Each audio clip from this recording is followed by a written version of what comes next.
Welcome to Business Innovators Radio, featuring industry influencers and trendsetters sharing proven strategies to help you build a better life right now. Hello and welcome to the show. This is your host, Neil Howe, and we are back. We're talking about immigration again. Today's expert guest is Esteban Rivera from Minneapolis, Minnesota. He is an attorney there, and an immigration attorney. Welcome to the show, Esteban. Thank you. Thank you very much for having me in the show. I just want to let you know what I practice and what I do. I'm an immigration lawyer, as you mentioned. I have a dual degree, one from Ecuador, South America, and a law degree from the United States. I'm also a member of the American Immigration Lawyers Association. I have practiced immigration law almost exclusively for over 5 years. I do employment-based immigration, investment-based immigration, and family-based immigration. And I also help people who are facing removal. I defend them from removal, and I have a wide variety of experience within criminal and immigration law because criminal convictions have an effect on the immigration status of immigrants in the United States. And I have represented also several investors and companies to obtain legal status for their employees and for the investors themselves and their families.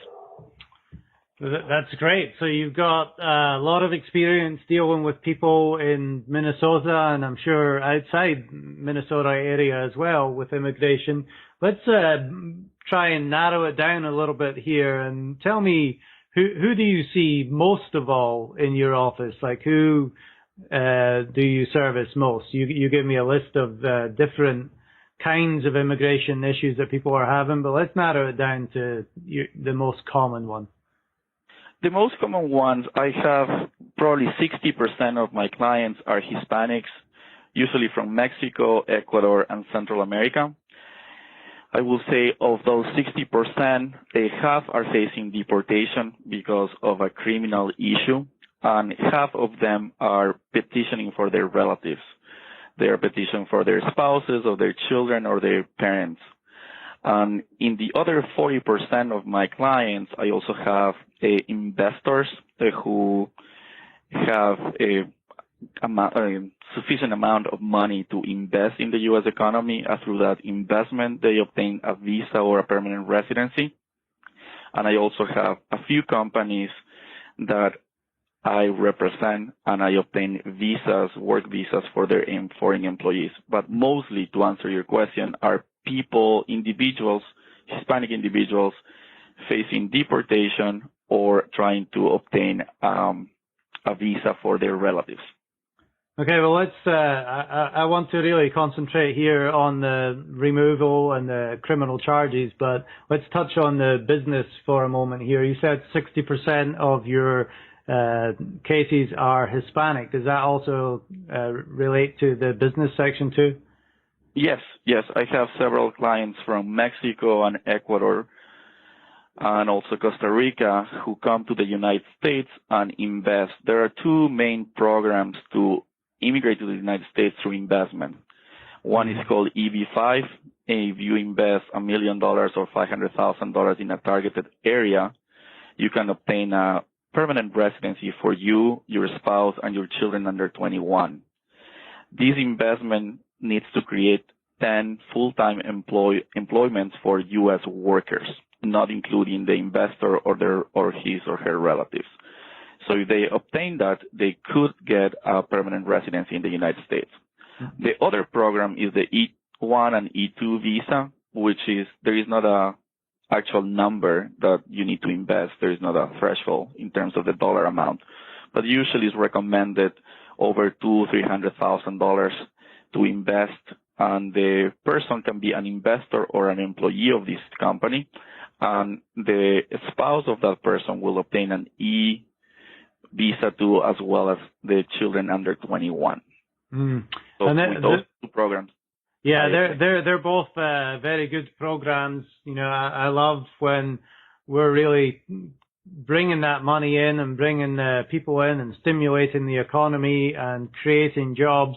That's what we really love. That's the really positive side of immigration. So tell me a little bit about Minnesota, Minneapolis, maybe especially. Are there a lot of Hispanic people in that area that need your services? Yes, there are. There have been, in the census, it shows that over 400,000 or 500,000 people are from Hispanic origin.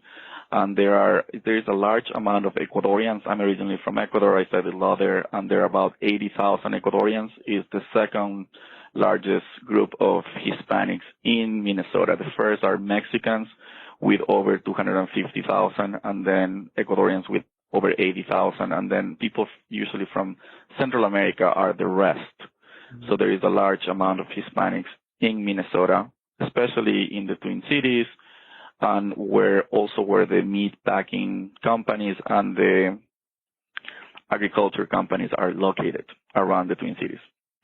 Excellent. So let's talk about the problems that those people are having right now and why they're coming to you. What are 2 or 3 problems? I know you mentioned the criminal cases and removal. Talk to me a little bit about that and what's going on inside their head. I think one of the main problems is that most of the people who have come to Minnesota are first generation in the United States. They don't speak the language well, and they don't understand the set of rules that are in the United States. For example, in Mexico or in Latin America in general, drinking and driving, it's a problem, but it's not a problem as big as it is in the United States. And they don't understand that the severity of that crime. And also the Obama administration in the last few years has started enforcing these laws more. So they are targeting people with DWIs, with recent DWIs, and even with old DWIs. So most of the clients I get in my doors are people who had a DWI in the past, are immigrants, and then they face a deportation.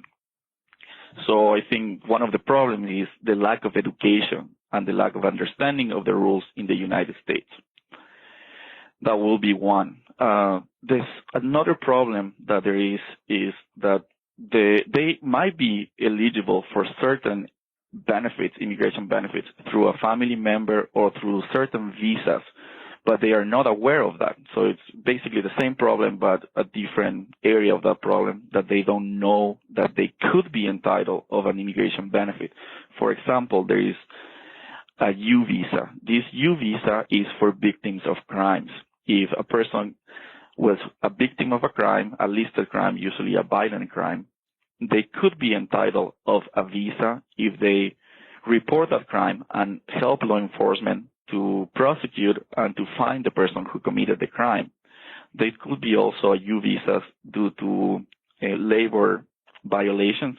So when an employer abused the employee, that person could also obtain a U visa. So I think some people come to my office, have been in the United States for 10 years, and they were victims of crimes 5 years ago, but they didn't know about this visa, and they could have got that visa. So when they come to my door, they discover that they are entitled to this immigration benefit. So it will be another problem is the lack of understanding of the potential immigration benefits that they could have in the United States. Mm.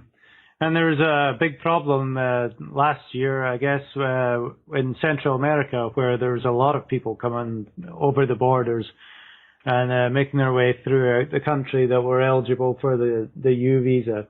Now, are you saying that most of the people that are coming to your office are here legally and they just get into trouble with these laws that their culture might not completely understand?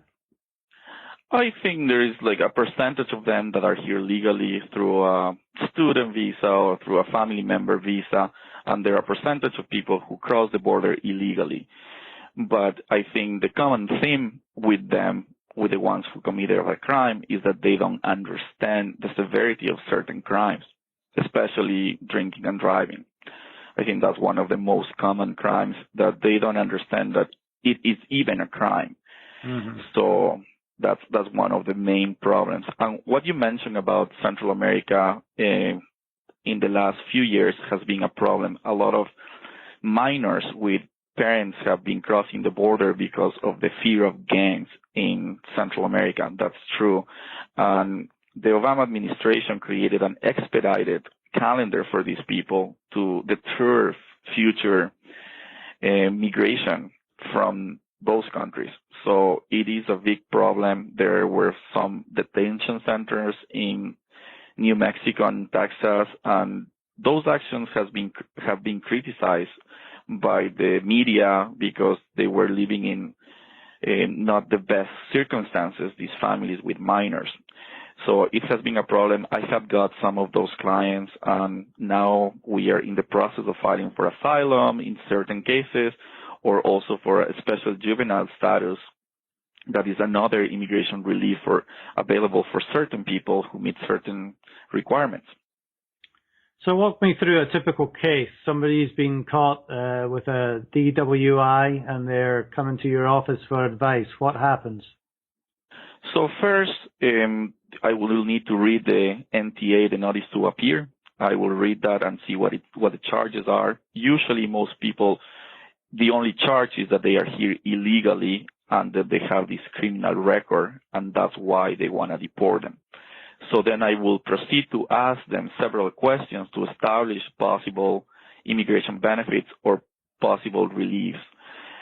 The most common relief for people is called cancellation of removal. Cancellation of removal is available for people who have been in the United States for over 10 years, who have a qualifying relative.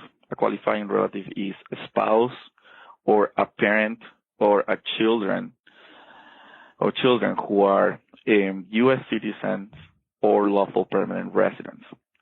Then this qualifying relative should suffer extreme and unusual hardships to be able for them if the parent or the person who is facing deportation gets deported.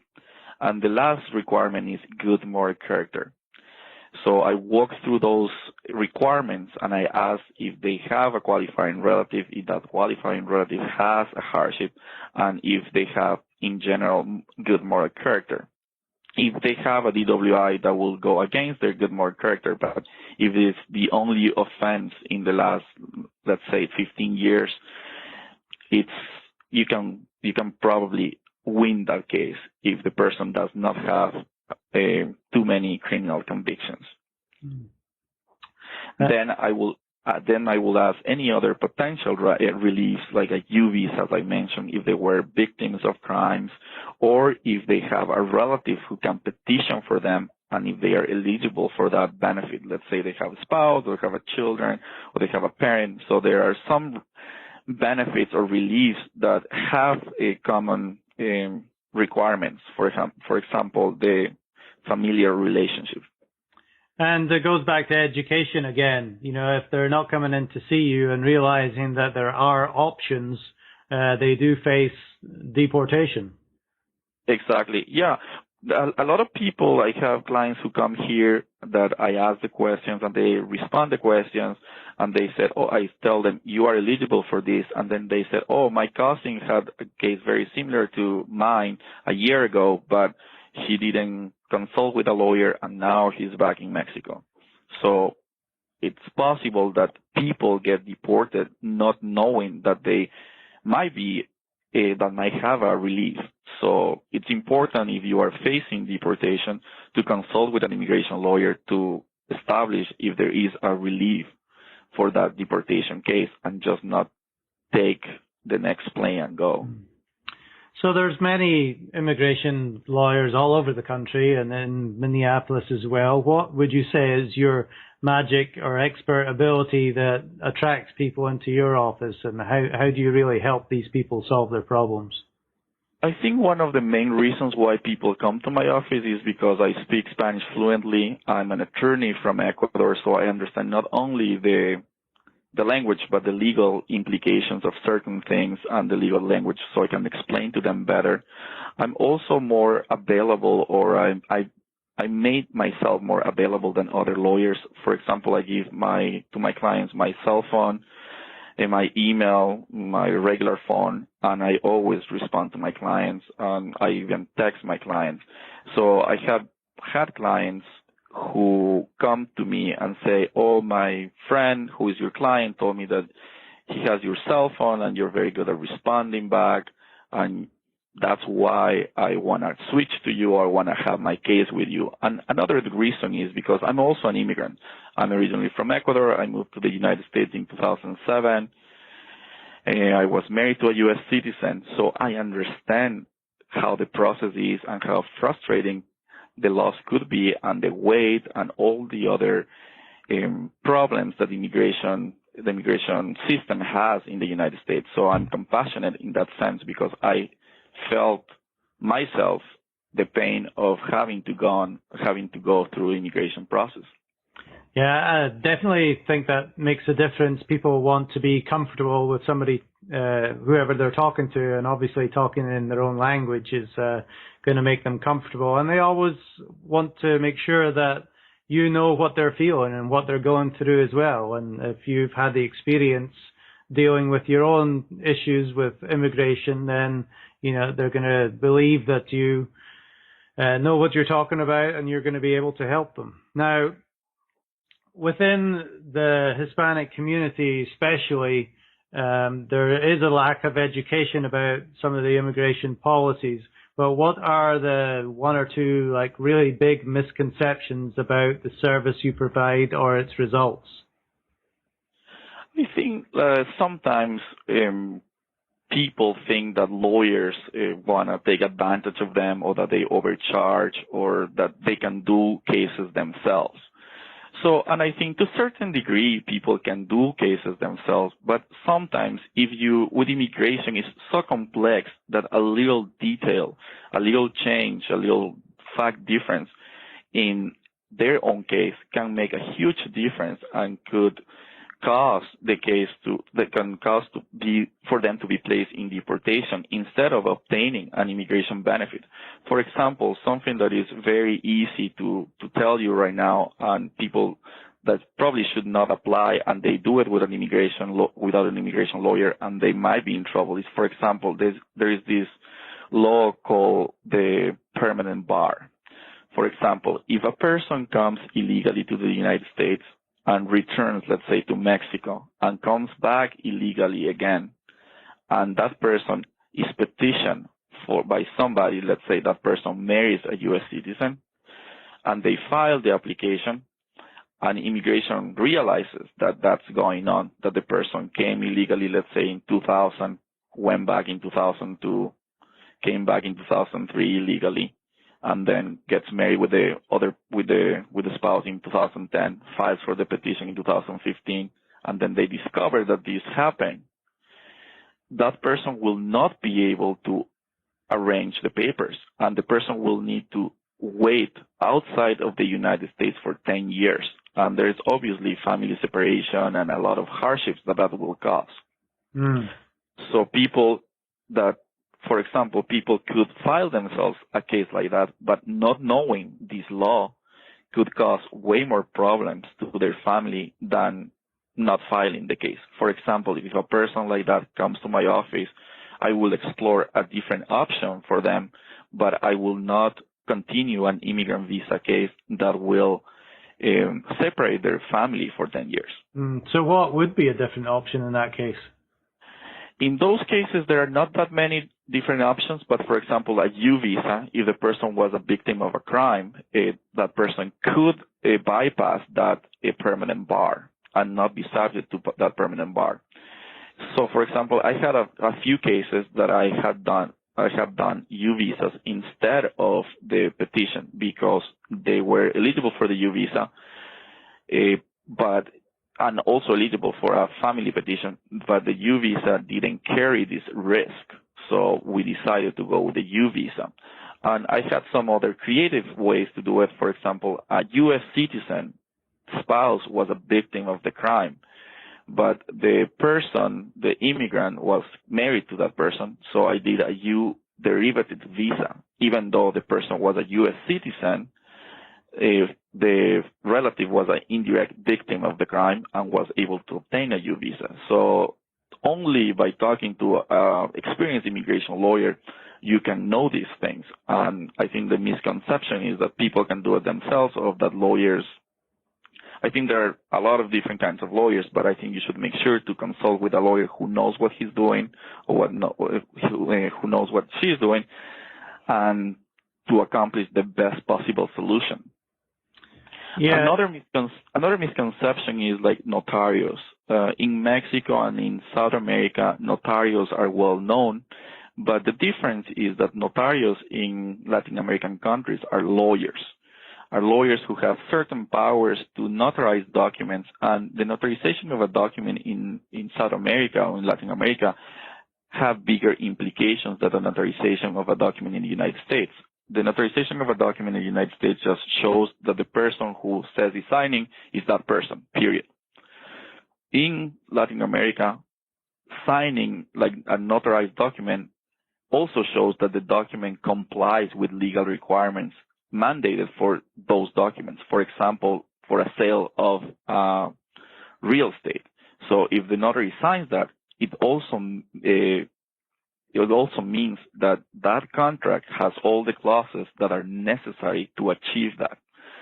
So it's different. And as I mentioned, notaries are lawyers, have a legal education, pass the bar, and are authorized to practice law in Latin America.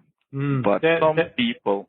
Yeah, there's definitely big cultural differences, and if you don't have the education, it could really get you in trouble. The other thing that I want to touch on again is each one of these cases is a personal case that involves generally, families or at least more than one person. Are there any cases that you've dealt with so far in your last 5 years that have really stood out?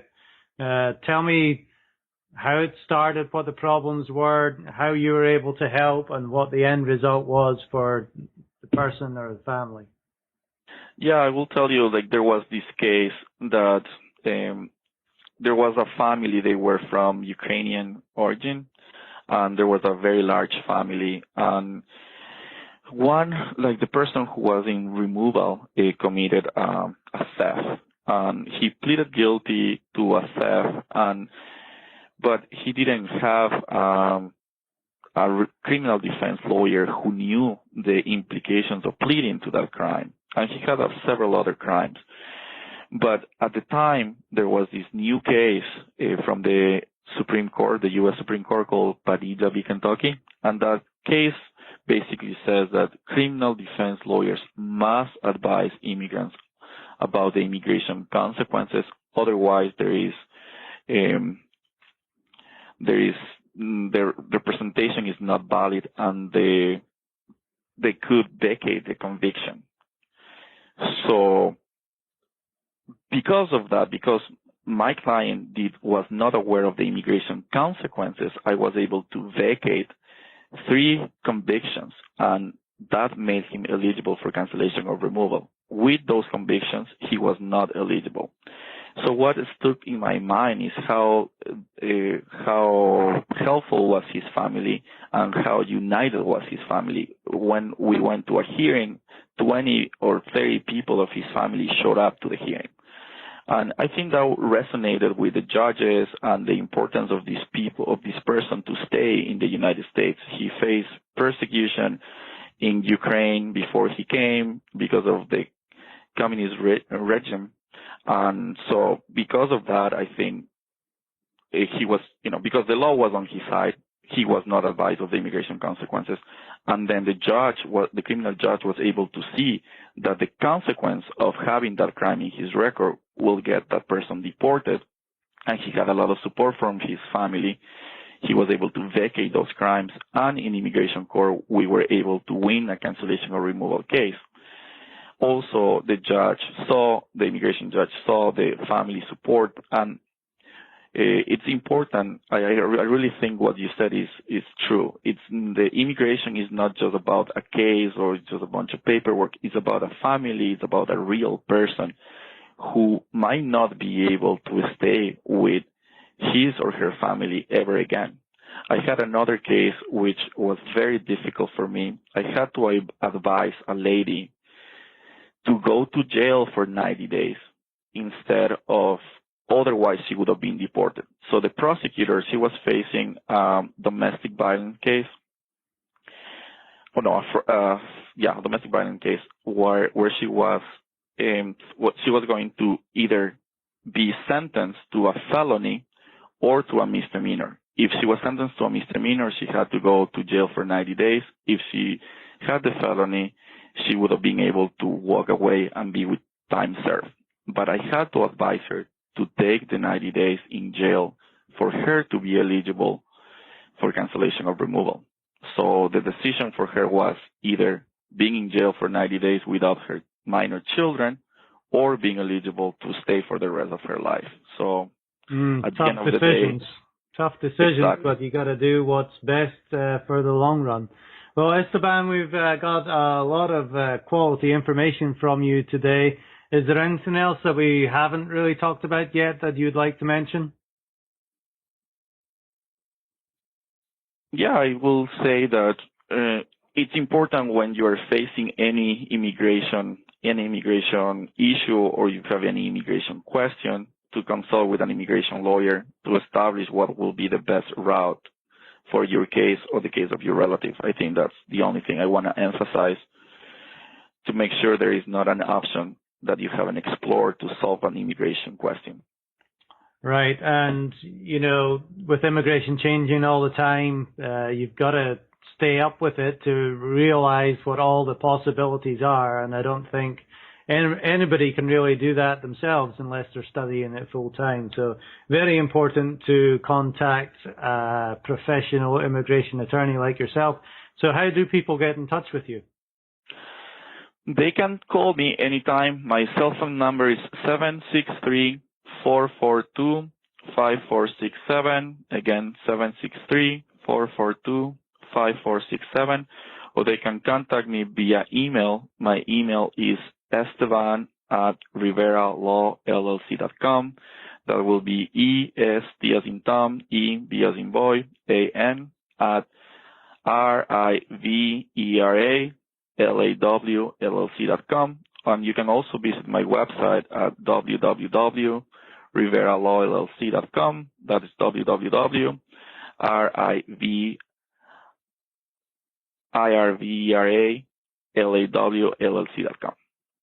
Excellent, Esteban. Well, thank you very much for being on the show. I learned a lot today, and I'm sure all our listeners have learned a lot too. Perfect. Thank you very much for the invitation, and I'll be happy and open to any questions. And if anybody needs any piece of advice on investment immigration, employment immigration, or individual immigration or removal defense, I'm very happy to help. That's what I do. I like to help people and make sure they have the best possible advice and the best possible representation that they can have. Excellent. Thank you. Thank you very much. Okay, to our listeners, thank you for listening. If you like what you hear, take a second to hit the like button and share, and we will see you next time on the show.